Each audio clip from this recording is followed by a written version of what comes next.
And then kind of leading into StarCraft, but Nooney and IdrA, some of the famous foreigners that came and actually played Brood War in Korea. How rare was that? How good were they? When I was living in Korea, Artosis was living in a pro house. He was in the IdrA house.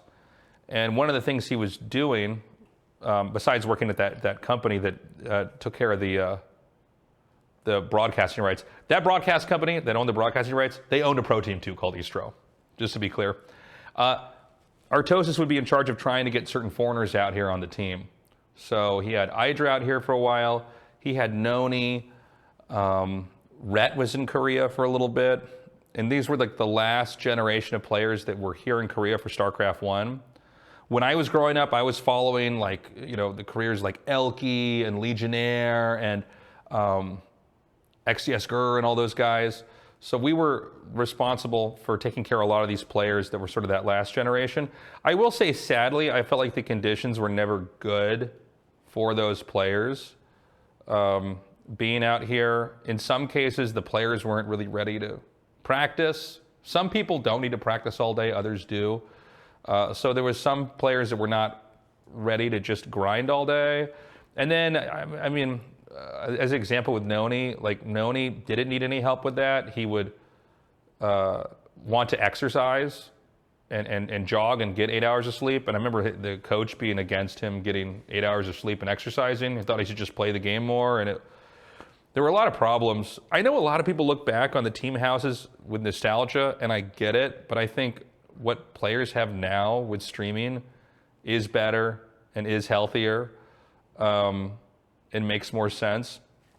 But when we had those guys out here, it was really cool. It was fun to try to help them and go to tournaments with them and see how they perform. And we kind of had this little group of foreigners living out here trying to get by and live our StarCraft dream.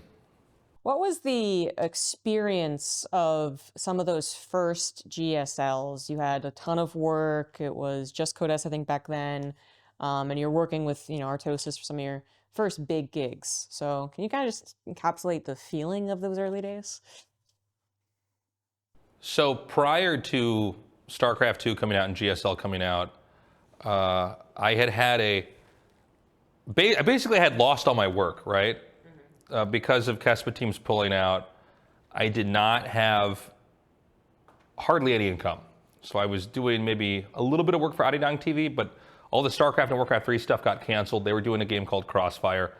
I was living with my girlfriend. We were fighting a lot. We broke up. I had to move in with one of my old college roommates who was out here teaching English.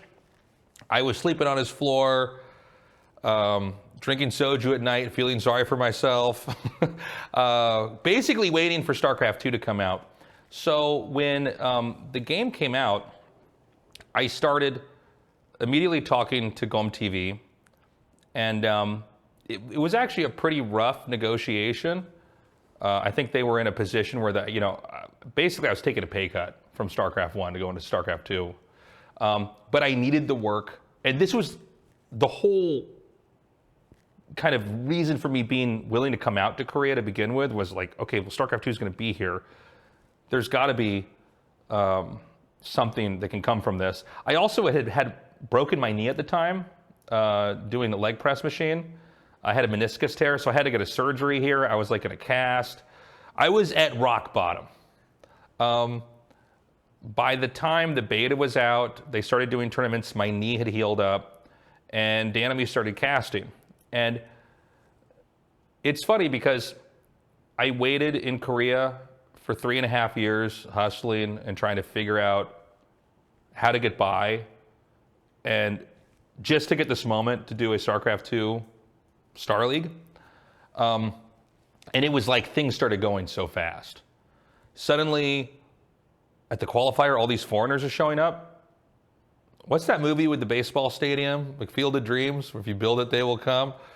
It was like we built it and they came, and all these people from all over the world, all these people that I had known or had read about, these foreigners that wanted to compete, old StarCraft 1 pro gamers coming back.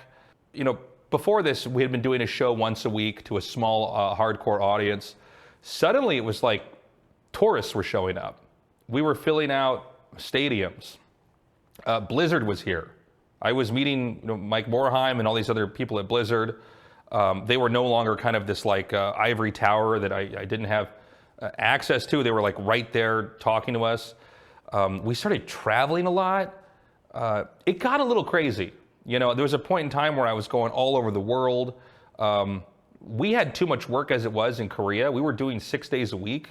We didn't actually have that much time to play StarCraft 2 right when it was out. So it was a really crazy time. It was a lot of fun. I think it was definitely, I was taking on more. I think Artosis was taking on more than we had expected, because this basically became, for a little bit, the biggest game in the world. This had turned esports, StarCraft 2 had, into kind of a global thing. We weren't sure how big StarCraft 2 would be outside of Korea. We kind of thought, okay, it's going to be biggest here. We'll see what happens elsewhere. Instead, it took off in the US, it took off in Europe. So it was a crazy time. Can you talk about some of those early MLGs, the historic, like, 20-hour days or whatever? So MLG was a tournament organizer that primarily did Halo.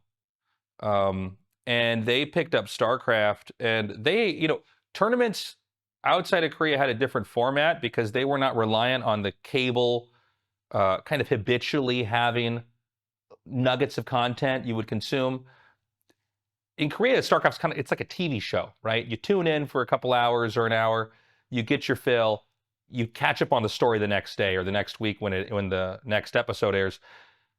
These international events that were not in Korea, kind of like some of the WCGs, but even more intense, they would just do the entire tournament in a weekend. So you would have hundreds of people down there. And it was fun. I mean, I enjoyed working at those MLGs. The days were a little bit too long. I would chalk this up to that being kind of the Wild West of esports days. I had sometimes 14-hour days casting, hardly any breaks. My voice is getting blown out. I'm exhausted. I kind of don't know what I'm saying. But, I think at the time, there was this big gold rush with StarCraft. All these people were showing up to play. All these casters were showing up to cast. I was working alongside 20 other casters or something like that at an event. So I feel like I can't back out of being overworked. I have to compete on some level, almost like it's a StarCraft game itself. But yeah, it was a crazy time for sure.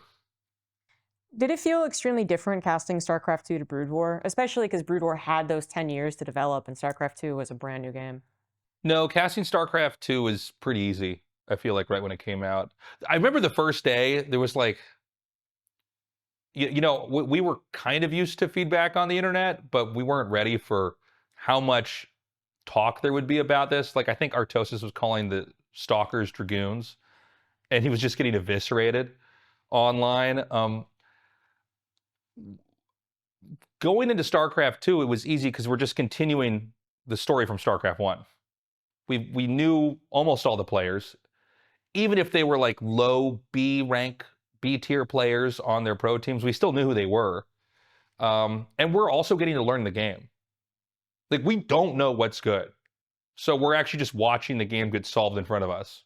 So was it tough? No, I think not at all. In fact, the only thing that wasn't stressful to me about this was casting StarCraft. Everything else about it, yeah, was pretty stressful. Being a public figure, was I getting paid on time by certain orgs? The travel was exhausting, or the hours were exhausting, but as far as casting, I was always comfortable. How did you and Artosis rise above so many of the other commentators? Did you come up with the name Casting Archon? Was that given to you by the community? I think we saw casting Archon online. I'm not sure. I think Dan and me have not paid that much attention to other casters. I think what we did really well was we focused on our broadcast and our product. We've always believed that we should try to be informative, but have fun and make it entertaining. Try to really connect with the viewer. And every time we do a broadcast, we try to make it our very best. I do think the fact that we work together almost early on almost exclusively, worked well for us. I feel like I've had people field a lot of questions to me about that. Like, people I think would view it like we're refusing to cast with other people, which really isn't what we're doing. We're just saying we want to cast together. I mean, when we were doing GSL, this was for a period of time, it was 6 days a week until we had some other casters come out and actually save us. Thank God for that, because there was a point where it's like, I need to actually go home and play the game and figure out what's going on my own. I can't just watch pros. So when we started casting GSL, we were doing it like 6 days a week. So this was like a training chamber. Like, a lot of people, they only get to cast sometimes online, or they will work an event together and they'll kind of feel each other out. We would just do a 4-hour broadcast, go get a beer, talk about what we liked and what we didn't like, figure out how to make it better, meet the next day, do it again. And I think a couple months in, I think we had something people really liked. We had our own inside jokes, we had our terminology. I think the fact that the Korean production was so caught up with trying to make stuff work on their end, because remember, the game wasn't doing that well in Korea, we were just left alone. So we didn't have a director. We told them beforehand, we don't need writers. You can save money on that. Just let us figure it out. And so I think what we were able to come up with was something people liked, something that we had a lot of fun with. And then when we would get work together, you got to remember, nobody really knew how much a caster is supposed to make back then. This is like a new thing. So all we knew is we had to charge as much as possible. It's easier to charge more if we're a package. They already see us on GSL. They already want they want to have that recreated. Okay, well then you're gonna have to you can't get one of us, you got to get both of us, and then here's our demands. And so we were able to build it out from there. Speaking of some of your inside jokes, can you talk about Nestea? Oh, the Nestea memes really came from Artosis. I mean, he always had this way of talking about things in such an epic, almost biblical fashion that was so over the top and so funny. And the Nestea-esque jokes, I mean, he would do this with other people from time to time, just kind of talking about it, and it was always cracking me up. But for Nestea, the player, first of all, he was, I think, older than us at the time. So he was like 38 or 39. And Artosis and I had already been kind of fed up with this narrative that was constantly coming out about, you're going to be too old to play StarCraft. It's never made sense to us. I think you can look at chess players and they're playing in their old age, or look at musicians and see that their hands can still move fast. So we were always kind of rooting for Nestea because he was like the older guy. We also heard that like he would go to a PC cafe with like packs of cigarettes and just go through like 2 or 3 packs of cigarettes until he was done training and then leave, which we thought was just so funny and kind of badass, even though smoking's not good for you. Yeah, so we kind of had this over-the-top storytelling thing with Nestea. He also had these great plays, these great moments that we just we loved casting. And people got the joke, they liked it. We had some people at Golem TV try to tell us maybe we're messing around too much, or maybe that we should be a little bit more serious. And we'd usually just be like, oh, okay, and then just go do what we're gonna do anyways. And how about MVP? Some people who remember the good old days consider him the greatest of all time. MVP was a really good StarCraft 1 player who I think saw StarCraft 2 for the clear opportunity that it was, where I think a lot of other pro gamers were just going to kind of wait on their Kespa team and sort of wait for the adults to tell them what to do. So he got in really early. And again, he was such a good StarCraft 1 player. We always kind of thought, well, this guy's going to be a real threat.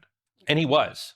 And he was basically winning every tournament and dominating everywhere. He was doing it through a wrist injury. He never stopped. He basically wore his wrists out. But he must have raked in a couple $100,000. I don't know the exact amount, but I mean, at the time it was crazy. I mean, he by far had the best tournament winnings. You could see just with his build orders at the time and his style, the way he would elect builds in a series as well. He knew how to play. And he was able to do this before all these Kespa guys switched over. Can you talk about the famous GSL finals, Squirtle versus MVP? The truth is, out of all the GSL finals I can think of, MVP Squirtle is still one I go back to. I think at that time, StarCraft was so big, even just seeing people on Twitter talk about it was crazy. And they chose to do best of 7 finals in GSL instead of best of 5. When you look at like a best of 5 versus a best of 7, a best of 7 comes with more risk because it can be anti-hype because someone can 4-1 or 4-0. In a best of 5, the worst it can be is a 3-0. The best is a 3-2. A 3-1 I feel like is forgivable. In a best of 7, statistically, a 4-3 almost never happens. And it's almost never happened in a GSL finals. We very rarely get that deep. If you look at the entirety of all the finals we've had. And so that was when we got one. And it also ended with a cheese, which was great. It was a very StarCraft moment. But that was a lot of fun. I think my voice was blown out for that. There was this whole problem I had on the side, which is when StarCraft 2 came out, I realized I had no vocal control. And so I'm just blowing my voice out. And so I just sound horrible. I had to get like voice lessons and learn how to project, but yeah, I mean, great finals, very fun. I think I'm going to show you this one at least. I must wait to catch the other one, but do you remember this? I had some high school teacher who like built boats and bottles. Yeah, he'd always talk about it in class. And all I'm thinking is like, this guy takes Viagra. So we're gonna go to this game. This game is now loading. It's time for IdrA HuK against Johnny here at the GSL Contest. You weren't ready for that one, were you? Oh, I'm in fetal position. I went there, I did that. All right. There was a period where we were playing a game with each other, trying to get, okay, now you have to say this word in the broadcast. And I think that was Viagra. Can you figure out how to say Viagra in this cast? And I did it. I got him in there.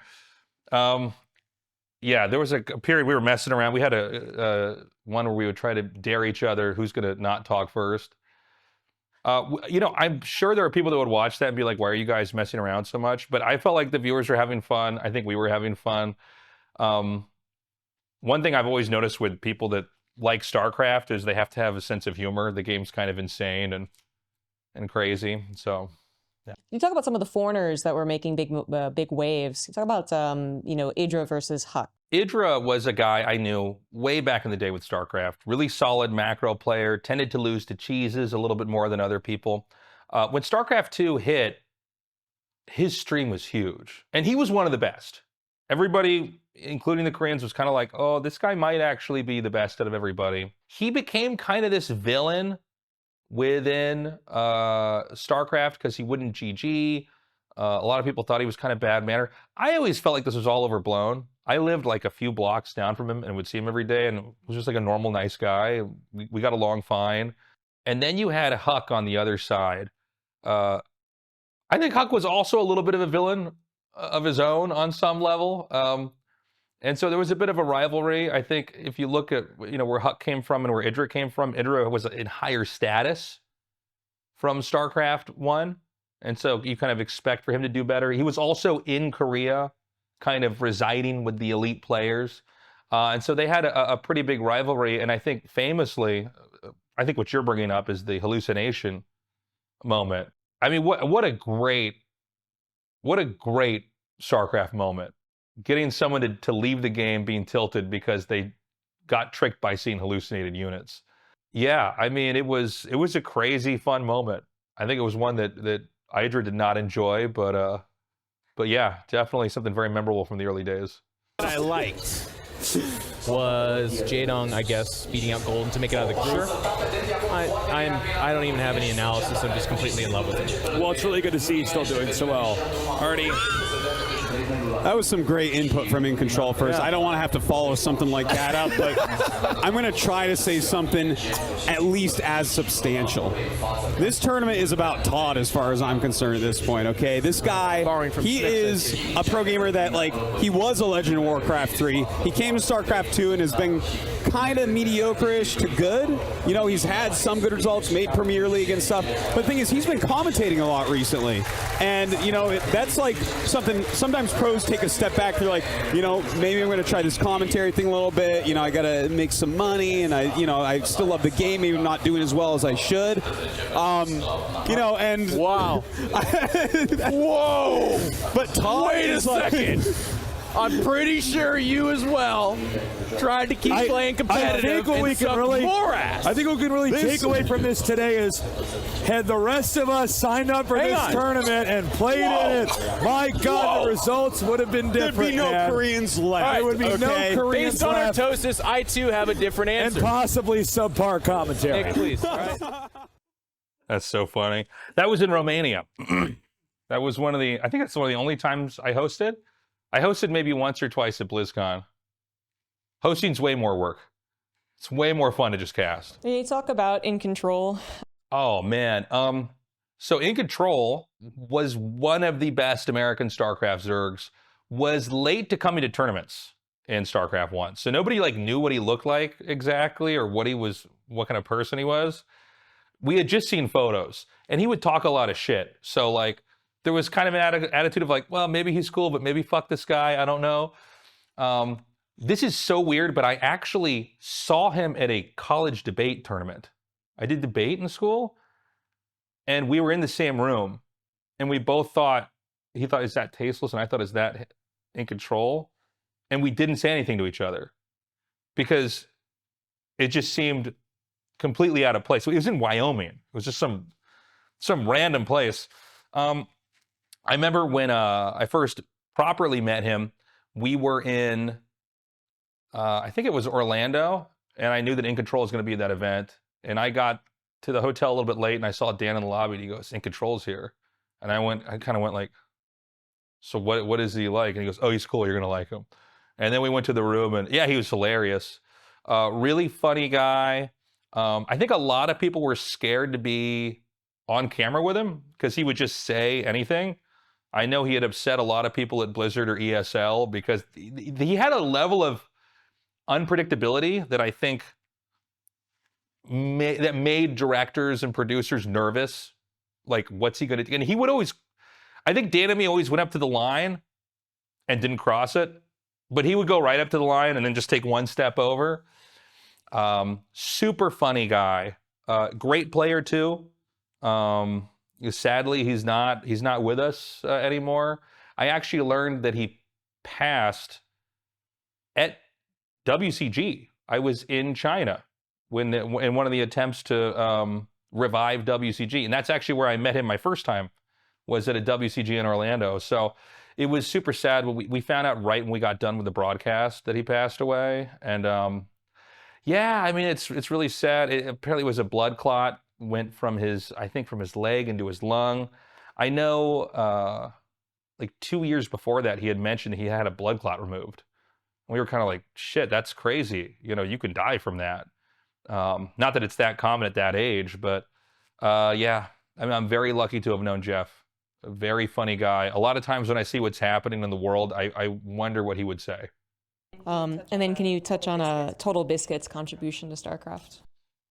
You know, TotalBiscuit was so big at the time when I met him.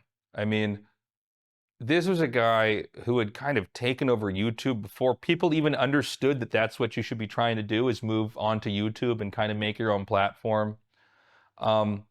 Hugely successful, great voice, really passionate, kind of moved into the whole esports ecosystem in ways that a lot of people just couldn't.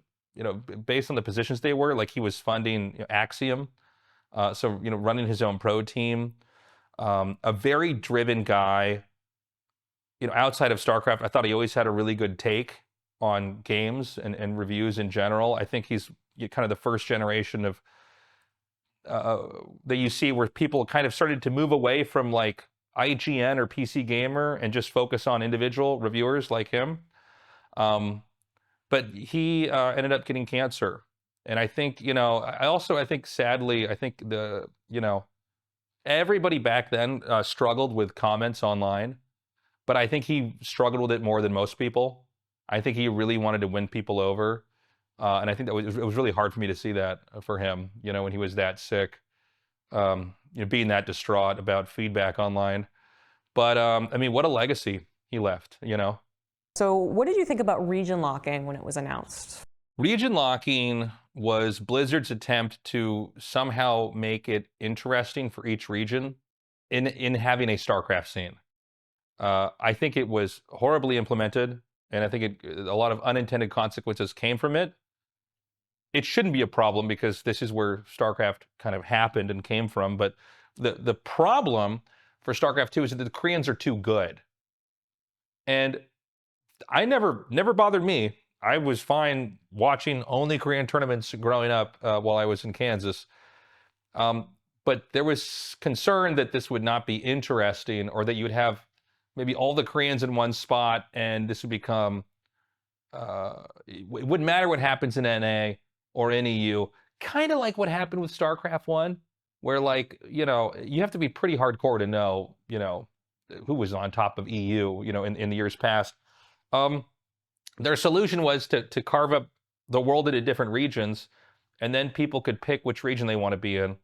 And they would stay in that and basically be in a silo competing there until they would graduate to a bigger league and compete against other people. The problem is that Koreans just carved up the world and went to different places, and you had people that just weren't from NA or from EU out there competing. I think if they could have done it again, they should have treated Korea as the super hub that it is, and just had Europeans and Koreans and Americans competing. We kind of had that with GSL, but that got curtailed pretty fast when you had MLG and IPL and DreamHack. And I don't know if I could have fixed it perfectly, but I don't like how they handled it.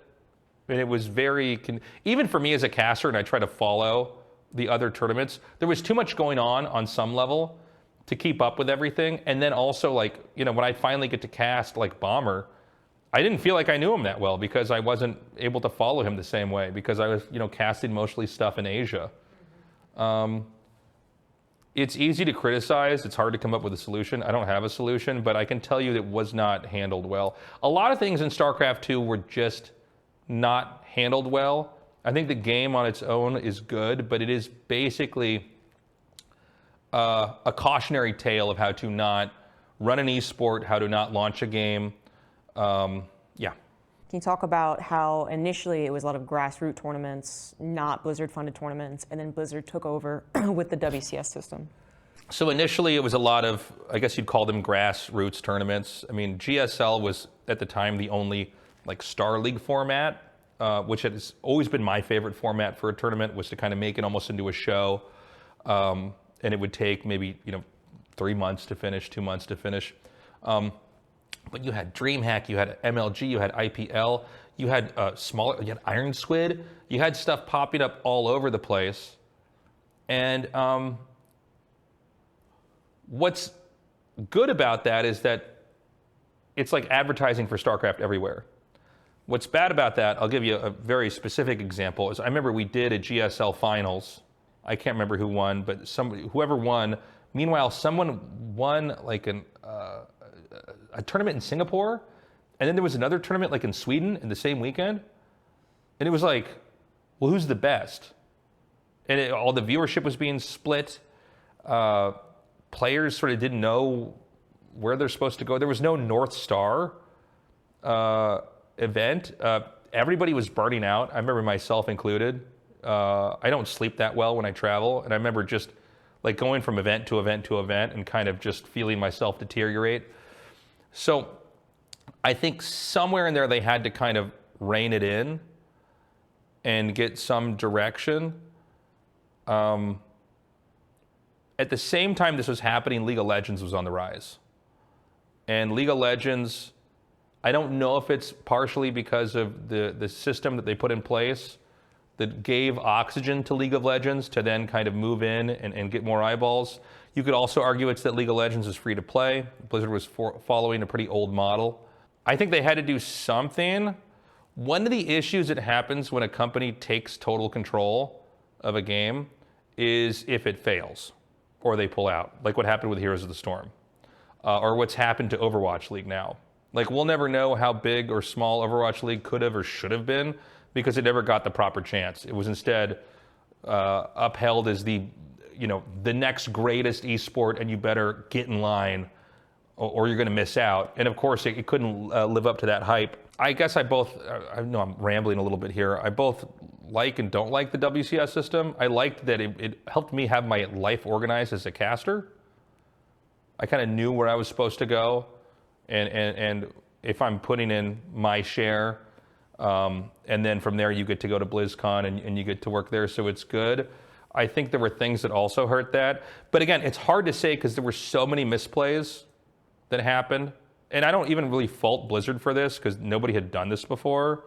But from the failure to Korea, to the weird region lock thing, to then WCS and having a system that everybody followed there. Yeah, I mean, there's just been a lot of problems. But as a caster, it was good because I at least got to, there was a period where I couldn't even keep track of how many tournaments were happening. And this was all I did. So there's that. I know you don't read Team Liquid articles, but there was one called The Elephant in the Room. I read that one. Okay. I read The Elephant in the Room, yeah. Okay, so basically, what were your opinions of that article, that idea when you first read it, you first thought of it, and then, how did that actually play out in real time? The Elephant in the Room article was an article about, StarCraft 2's big, we all love it, wow MVP, wow Nestea, but what about all these Caspa Pro gamers that haven't switched over? And what does that mean? And the truth is, when those players switched over, it basically wiped out everybody. I think it upset some people. I don't remember reading comments back then. I remember being aware of it. I mean, I think it's a valid point. And it turned out to be true, too, by the way. I think people had become fans of StarCraft 2 fast and fans of these players. And I think when someone says literally there's like a couple hundred people that if they switch over will massacre this, you kind of go, that can't be. I watched GSL, But, I mean, everybody that's had major success in StarCraft 2 in Korea came from StarCraft 1, heavily. Even the best foreign players had backgrounds in StarCraft 1 or Warcraft 3. Like, a lot of the younger guys grew up playing Warcraft 3, so it does seem like, it helps. And then life match-fixing scandal. Life match-fixing scandal. That was bad, obviously. I don't know why it's always a Zerg that's a match-fixing guy. With ironic names. Yeah. That was too bad. I don't know how you stop this other than you have severe punishments for players who are going to throw matches. The fundamental issue for esports and match fixing is it's very easy to stage a throwed match. Like in boxing, I have to let you, beat me up and make it look real and put myself in the way of bodily harm. You don't have to do any. You can just go, all right, you're going to rush me, make your pool immediately, and I'm going to make my command center first. There's no way you'll stop that.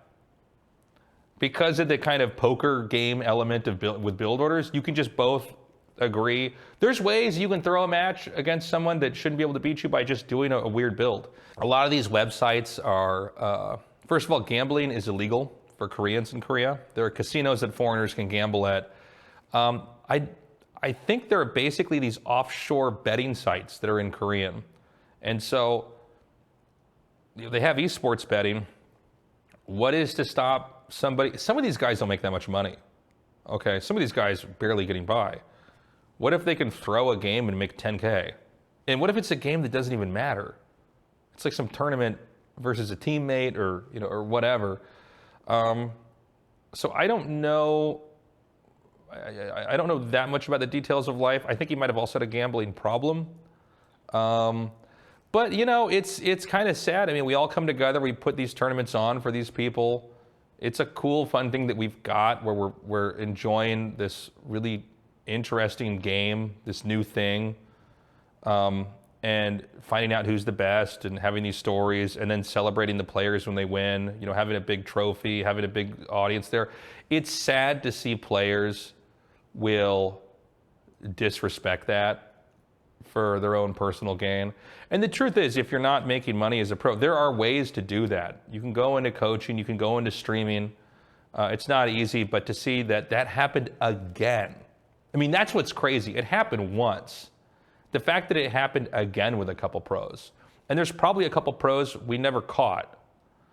But yeah, it's really sad to see that Life did that. And you know, on some level, like you look at Savior and Life, they must love StarCraft. They love this game enough to spend all this time learning it. Imagine that you did something so bad that you can never be in a tournament, show your face at a tournament, play in a tournament. Again, no one will ever play with you again. I mean, it's crazy for greed, basically. So it's sad to see that it happens. I think it'll probably never fully go away. We'll probably always find pros that are, cheating or doing something unethical. But it is an existential threat to the existence of the game. This only works if the players are actually competing against each other. And I don't think you can get rid of sports betting either. In the West especially, that's just become, I mean, now there's like DraftKings ads in the Super Bowl. So sports betting is not going to go away, but they're going to have to be better and better about enforcing cheating. You cast Serral winning 2018 Blizzcon. That was considered by many the kind of definitive foreigners are, well, as good perhaps as the Koreans. Koreans no longer dominate. Koreans no longer dominate was more of it. What was that like? Did you kind of agree with the sentiment? Did you think that Serral was just the outlier, or did you see this as the new trend? More foreigners are going to be better. Yeah, I was there when Serral managed to win BlizzCon. And I had been saying for a long time this will eventually happen. Like, the Koreans can't have a monopoly on who's best for as much as they've had for this long. I remember actually being kind of distracted because there were so many people in the audience. There were so many people. And I've casted tons of, world finals or on big stages, and I usually just used to it. But I remember being like, I've never seen this many people, like all the way through the conventional, all the way to the end. It was just people standing. And I also, for myself, I'm like, oh my God, it's going to happen. He's going to beat Stats. Thank you. I was like, what the fuck is He's going to beat Stats, and it's going to be crazy, right? Like, it's finally going to happen. It was cool to see. I wasn't that shocked by it, to be honest. Serral was looking really good, but it was cool to be part of history. I think in that moment, I did have this kind of foreigner pride, where I'm like, all right, finally, you know what I mean? It's happened. I think when you move out to Korea, you always feel like you're playing a little bit second fiddle. Because it's always been a Korean thing, StarCraft, and Koreans have always been so dominant that it was very cool to see Serral win. And obviously he's had an amazing run since then.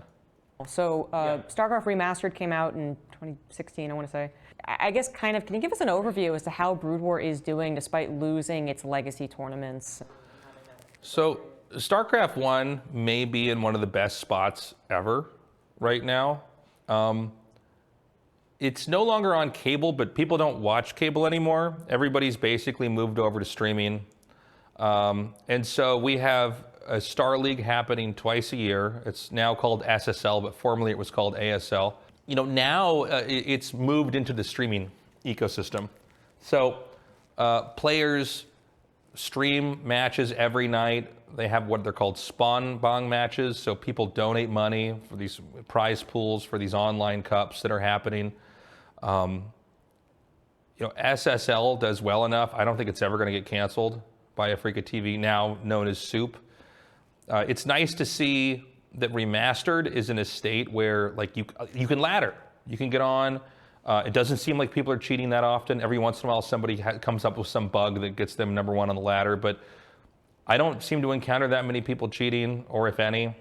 And, you know, when I'm on the train and I look over at what people are watching on their phone, there's a lot of people watching StarCraft 1. It's still top 5 biggest games in PC cafes. I don't think it's going to go away. They've got university like leagues going on now and programs to help young players learn the game. So StarCraft 1's always going to be in a good spot. Artosis and me do cast SSL, and we've got a very supportive community on our Patreon. But I don't know if we're going to see much more StarCraft 1 outside of Korea. There's a couple LANs and a couple get-togethers and tournaments here and there. But it makes me happy to see that StarCraft 1 is doing well. You know, Warcraft 3 is in a great spot too. You've got the Back to Warcraft guys putting on tournaments there. It's kind of nice to see a lot of these old games kind of come back and get the love and the respect they deserve, because a lot of these games, they have communities that aren't going to go away. Can you kind of just talk about the feeling of your legacy in StarCraft? How impactful you and Dan have been to the StarCraft 2 world? My legacy? I mean, I think I'm really happy with what Dan and me did. We came out here. It was not easy. We managed to get this idea off the ground and make it successful. GSL has been on for 14 years. We, you know, because we come out here and done this, it feels like a lot of other foreigners have kind of followed in our footsteps. We had a lot of fun doing it.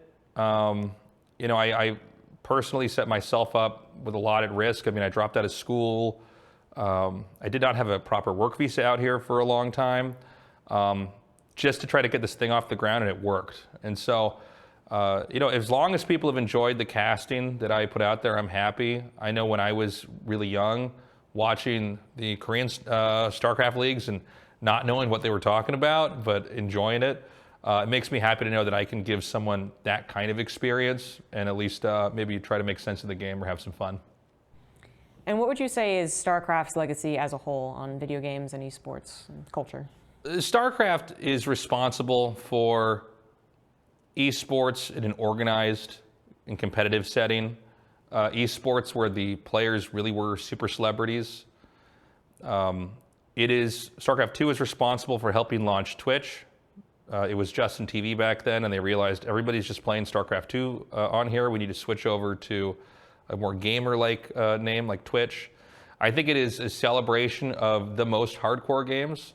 And I do feel like game developers have for some reason always approached StarCraft in this sort of weird, like, yeah, it's the best, but we got to fix it. You know what I mean? Kind of way where this is the most hardcore game. And we're seeing a rise in more hardcore games becoming the norm, like Elden Ring and all these other games. But RTS it's hard to find something that's more hardcore and badass than RTS.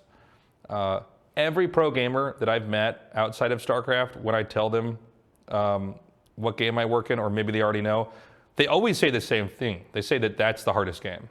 And so that's StarCraft's legacy. I hope in the future we can have more RTSs that are also hardcore. I know everybody's trying to get new players in, and that's great, but I think you need to give them tools to learn the game inside the game, not dumb the game down. But yeah, I mean, it's crazy. I grew up in Kansas.